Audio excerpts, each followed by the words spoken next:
নমস্কার, Assam prime network থেকে আমি ইন্দ্রাণী আপনাদের স্বাগত জানাচ্ছি। সৈল্যাংটায় কর্মচারী সমন্বয় সমিতির অফিস থেকে কঙ্কাল উদ্ধার, এলাকায় তীব্র চাঞ্চল্য। সৈল্যাংটা কর্মচারী সমন্বয় সমিতির অফিস থেকে পচাগলা অবস্থায় একটি কঙ্কাল উদ্ধারের ঘটনাকে ঘিরে এলাকায় তীব্র চাঞ্চল্যের সৃষ্টি হয়েছে। খবর পেয়ে দ্রুত ঘটনাস্থলে পৌঁছায় পুলিশ এবং পুরো এলাকা ঘিরে প্রাথমিক তদন্ত শুরু করে। পুলিশের প্রাথমিক অনুমান, উদ্ধার হওয়া কঙ্কালটি একজন মহিলার হতে পারে, তবে মৃত ব্যক্তির পরিচয়, মৃত্যুর প্রকৃত কারণ এবং কতদিন আগে এই মৃত্যু হয়েছে সে বিষয়ে এখনো নিশ্চিত কোনো তথ্য পাওয়া যায়নি। পুলিশ কঙ্কালটি উদ্ধার করে আইনি প্রক্রিয়া সম্পন্ন করে ময়না তদন্তের জন্য পাঠিয়েছে। তদন্তকারী আধিকারিকরা জানিয়েছেন, ময়না তদন্তের রিপোর্ট হাতে পাওয়ার পরই মৃত্যুর কারণ ও ঘটনার প্রকৃত রহস্য স্পষ্ট হবে।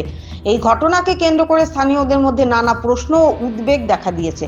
পুলিশ বিষয়টিকে অত্যন্ত গুরুত্ব দিয়ে তদন্ত করছে এবং সমস্ত সম্ভাব্য দিক খতিয়ে দেখা হচ্ছে।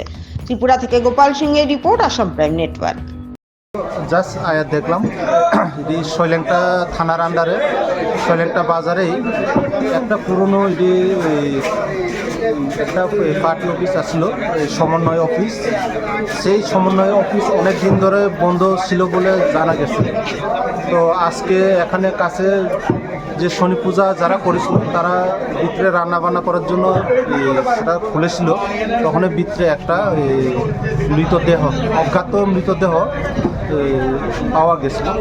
তো আমরা এফএসএল টিম এখন আনতাছি, তারপরে আমরা ইনভেস্টিগেশন করতেছি। এই মৃতদেহটা কার এখন আইডেন্টিফাই হয়নি, ইনভেস্টিগেশন চলছে। এমনিতে কিছু পুরুষ বা মহিলা এমন কিছু বোঝা গেছে নি স্যার? কিছুটা তার গড়ন বা যে হাতের চুড়ি দেখে মনে হচ্ছে মহিলাই হবে। প্রায় কঙ্কাল মানে চেহারা প্রায় বোঝা গেছে না। স্যার এটা কেমন পুরানা লাশ হইতে পারে? এটা সেটা প্রায় 3-4 মাসের আরও উপরে হতে পারে, 5-6 মাসও হতে পারে। এটা এফএসএল টিম আসলে পরে তারা ক্লিয়ার করে বলতে পারবে এটি কত মাসের হতে পারে। তবু আমরা যা বাহ্যিকভাবে দেখে মনে হচ্ছে 4-5 মাসের মতো হবে।